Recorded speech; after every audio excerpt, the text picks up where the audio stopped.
Have you ever wondered why Olivia Rodrigo's Vampire is so addictive? We're going to look at 5 key things that make this song work so well. And don't worry, I'm not going to give you the broad, surface level observations like, I have a fondness for the chord progression.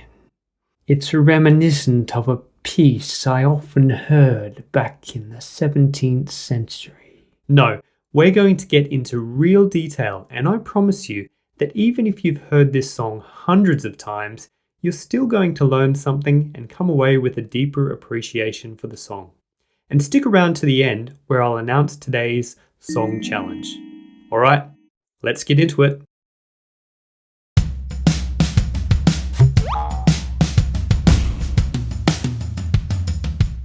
There are 3 main structural sections in this song. So we have 2 verse sections, 3 choruses, which include the chorus climax and main hook of the song, and the bridge.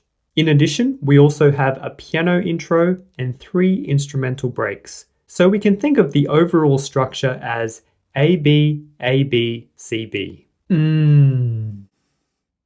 A, B is my favorite blood type. So rich. This is quite standard song structure. A verse-chorus pattern is established before introducing new material in the bridge to maintain interest, and then returning to end on the familiar chorus. The first 2 instrumental breaks serve as joiners between the chorus and verse and chorus and bridge. You could think of the last instrumental break as an outro. Now all 3 of these instrumental breaks just repeat the same chord, chord 1. But each of these breaks is longer than the last. And the second 2 are very similar in instrumentation, but the rhythm is reordered and extended. These slight differences keep things interesting for the listener. Each instrumental section is similar, but different.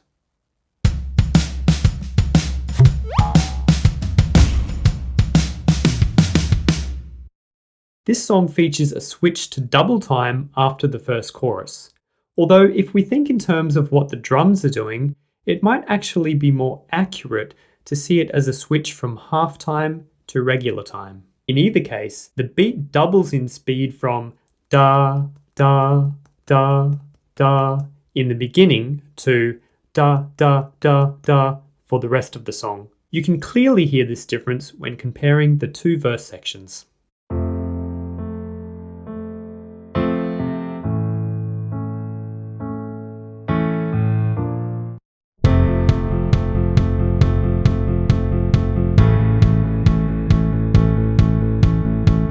This difference is so significant that we could even split the song into 2 sections based on this change. We have the slow piano ballad, and then the metamorphosis into an up-tempo 4-on-the-floor banger. One song, 2 distinct parts. Quite an apt analogy for the life of one such as myself. So what does this switch achieve? Well, it immediately creates forward momentum. It's like we've suddenly shifted up a gear. It's like we've woken from the dreamy opening section and are moving with urgency onto something new. On another level, it's also a clever bait and switch involving Rodrigo's previous music and audience assumptions. Let me explain. So the first single from Rodrigo's debut album was a song called Driver's License, which is very much a slower piano ballad. And Vampire is the first single from her second album. So someone listening to Vampire for the first time might think, okay, so the artist that gave us Driver's License is giving us another slower piano ballad as the first single from her second album. But this assumption is turned on its head when we suddenly switch to double time or regular time after the first chorus.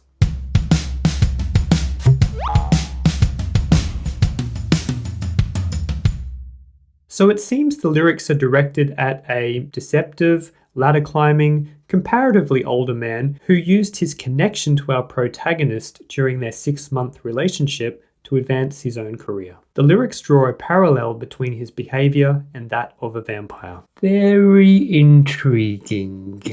While the most obvious vampiric references occur in the chorus, you could argue that the mention of the guy having a metaphoric castle in verse 1 and being mesmerizing in verse 4 are also cases of vampiric imagery.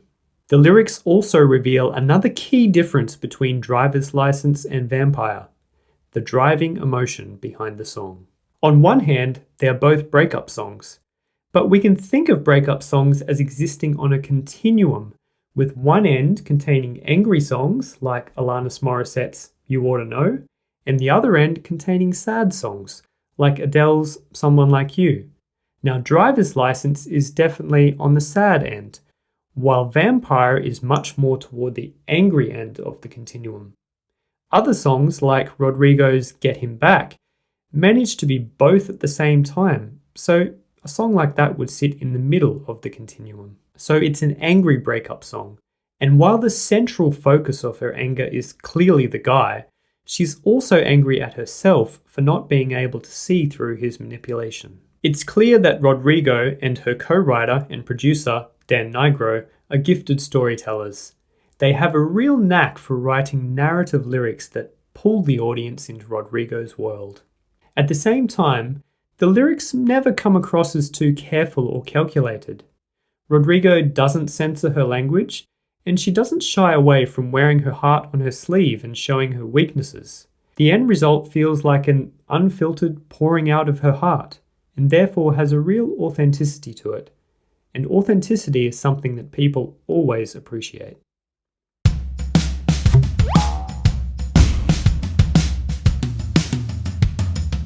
So I said that you can split this song into a slow piano ballad section and an up-tempo pop section. You can see that this ballad section mainly consists of the piano and the lead vocal.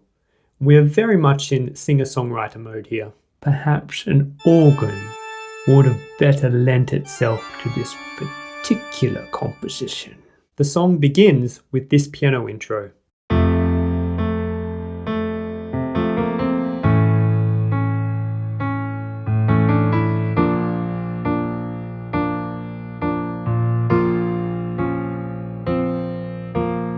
The verse piano part is a subdued version of the intro with an emphasis on the fourth beat of every bar.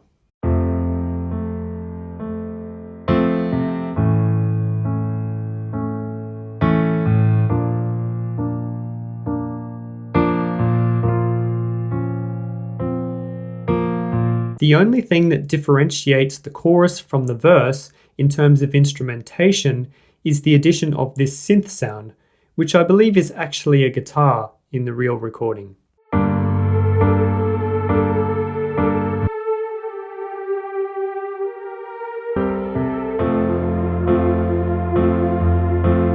The second half of the chorus has this wall of guitar distortion, which gradually increases in volume.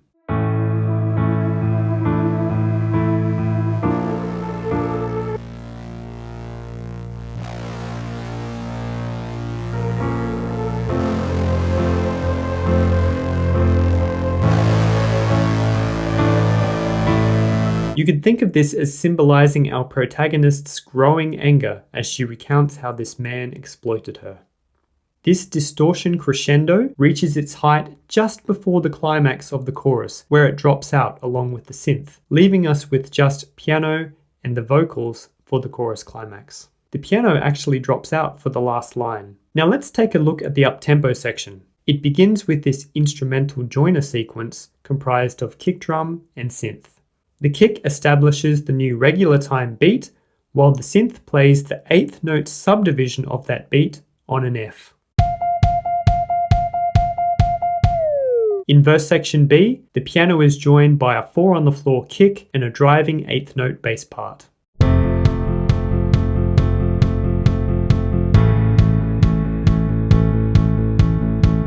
Backing vocals and a string part then come in at the end of verse 3. The backing vocals make a memorable entrance by picking up part of the lead vocal line and repeating it. How do you lie? How do you lie? How do you lie? This leads into verse 4, and here you will notice that the lead vocal melody differs from the other verses. It climbs higher and shifts from the almost spoken voice heard in the previous verses to a louder, fuller singing voice.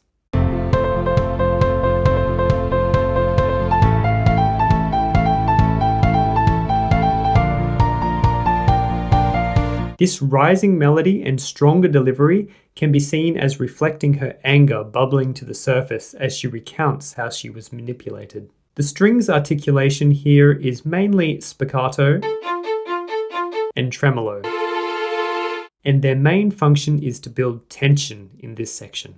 Right toward the end of verse 4, we get a brass-like synth part crescendoing for about 4 notes just after she says, "went for me and not her." This is followed by the instruments being stripped out briefly before launching into the chorus.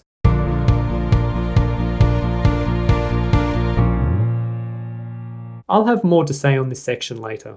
The second chorus is where the full drum kit finally kicks in. This is noteworthy because the start of the second chorus marks the halfway point of the song. And this is the point where we finally have all the main instruments on board and are cruising at full altitude.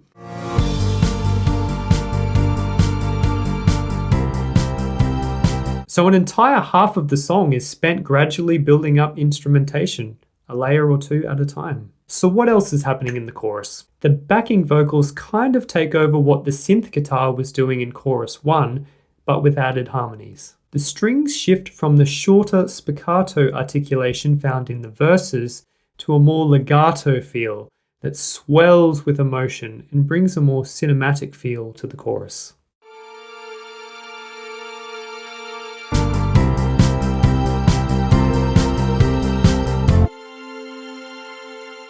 In the second half of the chorus, an additional string part comes in to take on the role of building towards the chorus climax. While the distorted guitars perform this function in chorus 1 by crescendoing in volume, the additional string part in chorus 2 achieves this build in tension through its climbing melody.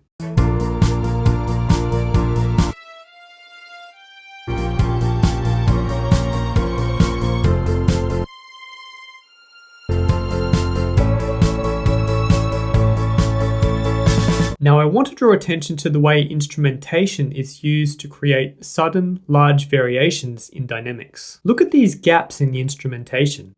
It looks like black holes have popped up in the composition and swallowed most of the instruments. What's going on here? Well, the song builds toward a climax in the second half of the chorus before suddenly pulling out all the instruments with the exception of the piano. Nigro and Rodrigo actually do something similar in the chorus climax of Driver's License, and it's very effective in both cases. In Vampire, this ramping up occurs through crescendos, like the distorted guitar in chorus 1, and rising melodies, like those in the strings in chorus 2. Also note the rising melody in the lead vocal toward the end of the chorus.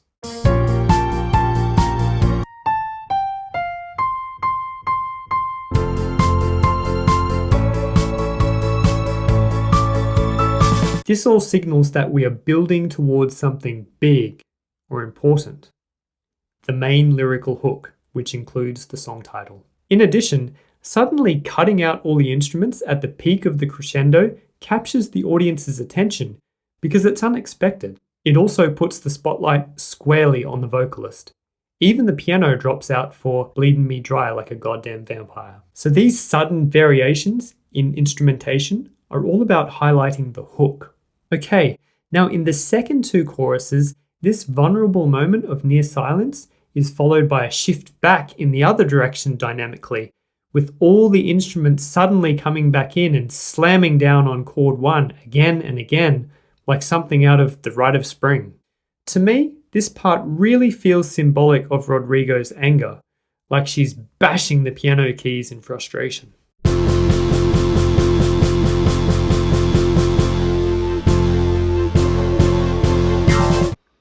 Yes, I like this sound. Now concerning this trick of pulling out most of the instruments, they also use it briefly at the end of verse section B.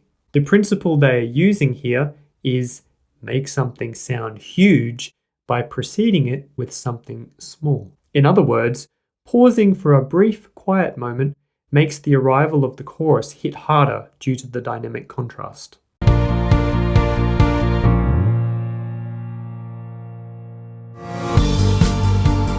It also highlights the lyric, "'cause girls your age know better," which is quite a stinging line because it paints the guy she's singing about as a predator who targets younger women because he knows his chances of being able to manipulate them are higher due to their relative inexperience navigating the dating world.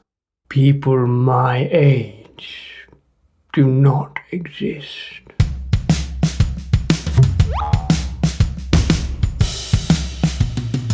Let's look at the chords used in this song. So the verse features this 4-chord progression.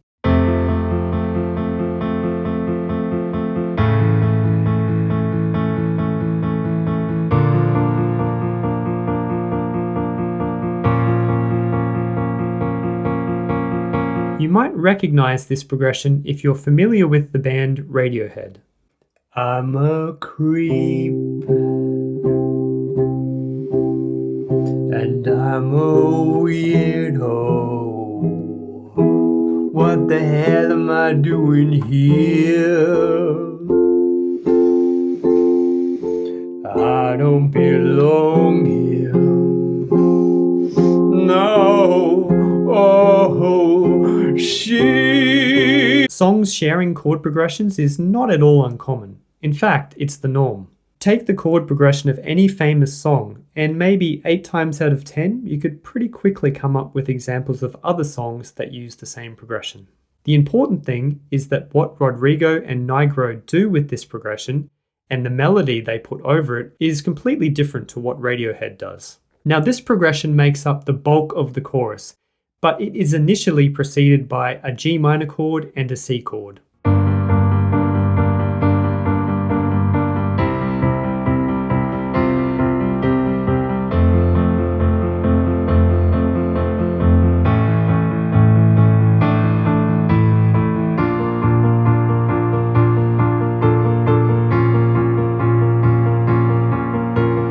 And finally, the bridge continues the B flat minor, F part of the progression, but drops the A major in favor of a C chord.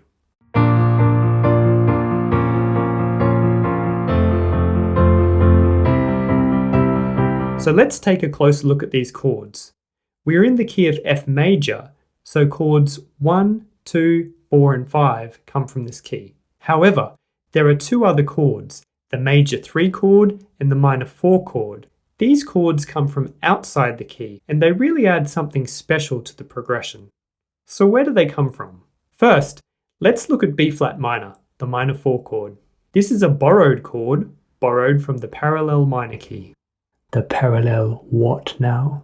Okay, a quick summary of parallel keys and borrowed chords. A parallel key is a key that shares the same first note or tonic note of the key we're in. So if we are in a major key, the parallel minor key is the minor key that begins on the same note as the key we are in. In this case, we are in F major, so the parallel minor is I do not answer to you, boy.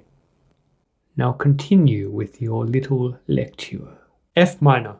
Now notice how the chords in this parallel key are different to the key we are in. Well, we can take any of these chords and use them in our song.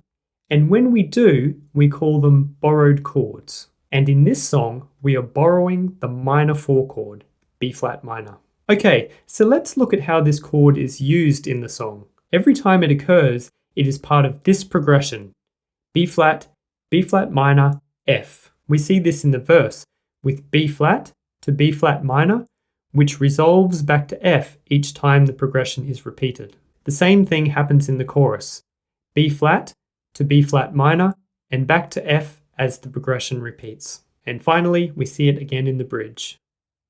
But why does it work so well? Well, chord 4 to chord 1 is what we call a plagal cadence. Now you could just have the major plagal cadence, or just the minor plagal cadence. But by putting them together, we improve the voice leading. See how the D moves through D flat on its way to C? The B flat also only moves 1 semitone, and the F remains the same. Voice leading like this, where all the notes either stay the same or move only 1 semitone, sounds like sugar to the ears.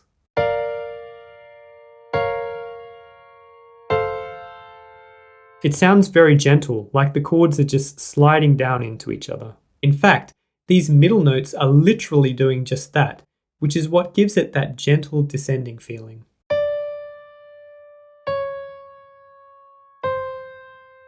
In addition, the shift from the major 4 chord to the minor 4 chord adds a sadness to the progression. It feels like shifting from what could have been a happy to a sad ending. I feel it has a bittersweet or nostalgic flavour to it. Listen out for this progression, it's extremely common. Okay, now let's shift our attention to this A major or major 3 chord.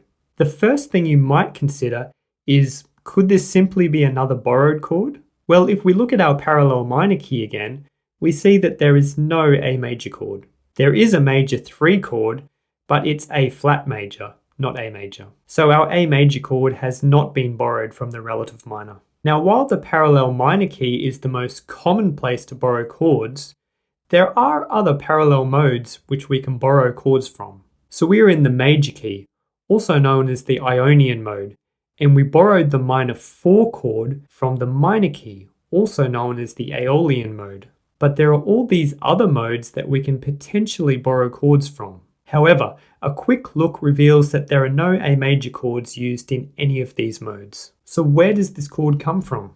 Well, first, it is important to understand that the major 5 chord has a very special relationship with chord 1. Specifically, it has a strong pull toward chord 1. If we think of chord 1 as home, then chord 5 is the most homesick chord. It really wants to go home. We can see this in the voice leading. In the key of F major, chord 5 shares its root note with the 5th of chord 1, C. Also, the 3rd of chord 5, E, is only one semitone away from the tonic, F. If we add the 7th, the pull toward chord 1 becomes even stronger, with the 7th falling nicely to the 3rd of chord 1. Adding a 7th also creates a tritone between these two notes. A tritone is a dissonant sounding interval, which you can find by taking two notes an octave apart, so two E's, and finding the note that sits exactly in the middle of these two notes, B flat. The distance between these two notes is a tritone, or 6 semitones, and this interval has at different times throughout history been referred to as the devil's interval because of how unpleasant it sounds. Foolish peasants. It adds attention to chord 5 that begs for resolution, and the way that the two notes of this interval resolve by moving in opposite directions sounds really satisfying to the ears. The tension of chord 5 and its tritone are soothed by the safe, comfortable sound of chord 1. So we've established that chords 1 and 5 have a special relationship. With that in mind, let's go back to the F major key of this song. So in the key of F major, we think of the F major chord as chord 1, the G minor chord as chord 2, the A minor chord as chord 3, etc. Now in the same way that we think of the F major chord as chord 1 in the key of F major, we can also think of each of these chords, excluding the diminished chord, as chord 1 in their respective keys. For example, G minor is chord 1 in the key of G minor, A minor is chord 1 in the key of A minor. In this context, where each of these chords is chord 1 in their own key, they each have a special relationship with their own chord 5. Now in the minor keys, chord 5 is minor, but the third can be and often is raised to give us a major 5 chord. These chord 5s can be used in the key of F major, and when they are, we call them secondary dominants, and we label them as 5 of whatever the chord in our song's key they are the dominant of. So 5 of 2, 5 of 3, 5 of 4, etc. So if we go back to the chords in Vampire, you'll notice we have a match. This mysterious major 3 chord is actually chord 5 of 6, D minor being chord 6 in the context of F major. So we can label this chord 5 of 6. Also note that D minor is the relative minor of our main key. Relative keys are those which share the same key signature. In this case, both F major and D minor have one flat, B flat. So both keys share the same chords, the only real difference being which chord acts as chord 1 or the home chord in each key. Okay, so some of you might be wondering why we follow chord 5 of 6 with chord 4 in this song, or thinking in the context of D minor, why we follow chord 5 with chord 6. Shouldn't we follow chord 5 with chord 1? This chord 5 to chord 1 pattern is what we call a perfect cadence, and it would indeed be the most natural, expected thing to do in this situation. But there are no rules stating that this has to happen. Chord 5 can instead move to some other chord, and when that happens, it is called an interrupted cadence, and that is what we have here. Specifically, we have chord 5 moving to chord 6, which is the most common interrupted cadence. It's common because it works so well, and the reason it works so well is once again, voice leading. So if we compare the perfect cadence, 5 to 1, to the interrupted cadence, 5 to 6, you'll notice that there is only one note that is different. So the B flat chord is extremely close to being a D minor chord. D minor has an A, while B flat has a B flat. So in the perfect cadence, this A remains unchanged between chords, but in the interrupted cadence, it moves up one semitone to B flat. The other notes do the same thing in both cadences. E to F and C sharp to D, E to F and C sharp to D. Listen to the difference one note makes.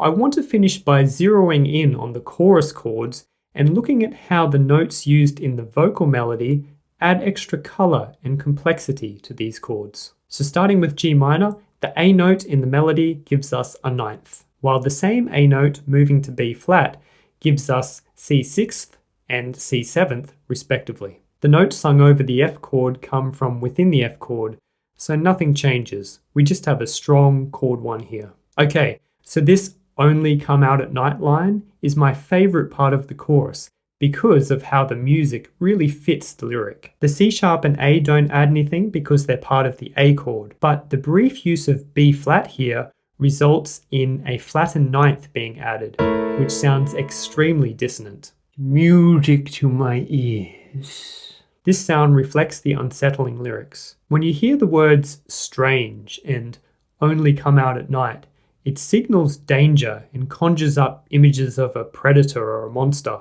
In this case, it's specifically alluding to a vampire. And this momentary use of discordant harmony is like a blink and you'll miss it hint of something horrific. Ah! It makes the line sound unnerving, but this is not the only thing that makes it sound strange and creepy. If we look at the intervals used in the vocal melody, we have a perfect fifth, which is a strong, stable, neutral sound. We then have a major sixth, which sounds quite light and pleasing. This major sixth jump occurs again in the next line, but with come out, we get a minor sixth, which has a darker, more tense sound. And it is coupled with a minor second, which is also a very dissonant interval. So even the melody in isolation, with no chords, sounds tense. Come out at night. Finally, the chord this line is sung over is a chord from outside the key, our secondary dominant. This outside chord follows a string of chords that are all from inside the key. So in this context, the sudden inclusion of this outside element creates a strange, otherworldly feeling that fits the lyric perfectly. So overall, we have 3 musical elements that are really enhancing the emotional element of this lyric. The harsh harmony caused by the flattened ninth, the intervals used in the vocal melody, and the use of an outside chord. Okay, moving on to the B flat chord. The A in the vocal melody gives us a major seventh. This major seventh is carried over into the B flat minor chord, giving us a minor major seventh chord. We also get a G in the melody, which gives us a B flat minor sixth. So overall, we get this. Sold Me for Parts uses the fifth of the F chord. So once again, just a solid chord 1. Teeth into Me is just a straight A chord, but the D in the word O gives us a suspended fourth. And finally, the G notes in the words sucker and crusher add sixths to our B flat and B flat minor chords. One final detail I want to point out about the piano chords in the hook is that the resolution in this progression is delayed. So the F chord should fall here, but instead it is delayed until after the final line of the hook, and instead we just have silence. This leaves us hanging intently on the words of the vocalist in the hook, while our ears eagerly await the delayed resolution, which comes with the arrival of chord 1 in the instrumental break. Now I encourage you to go to Olivia Rodrigo's official YouTube channel and listen to Vampire again in light of everything we've covered in this video. Here are the sections again and the times they start to help you skip between sections more easily. And if you can think of anything I've missed that makes this song work so well, or if you just have a different perspective on anything I've said, let me know in the comments. And last but not least, today's song challenge. Today's challenge is to see if you can think of any other songs that use the major 4, minor 4, chord 1 progression. This shouldn't be too difficult. This 3-chord sequence is used so much that some people say it is overused to the point of being a cliche, but it's used so often because it works so well.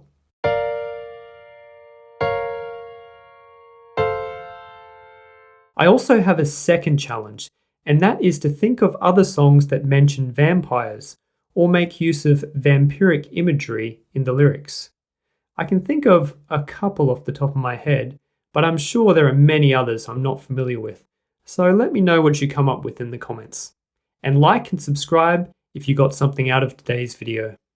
Vampire, this once majestic, ethereal word, has become synonymous with lowly creatures like leeches, parasites, and crappy ex-boyfriends. Therefore, we wish henceforth to shed this label and take on a new moniker, one that aligns with our values and reflects our true nature. From here on out, I demand that we be called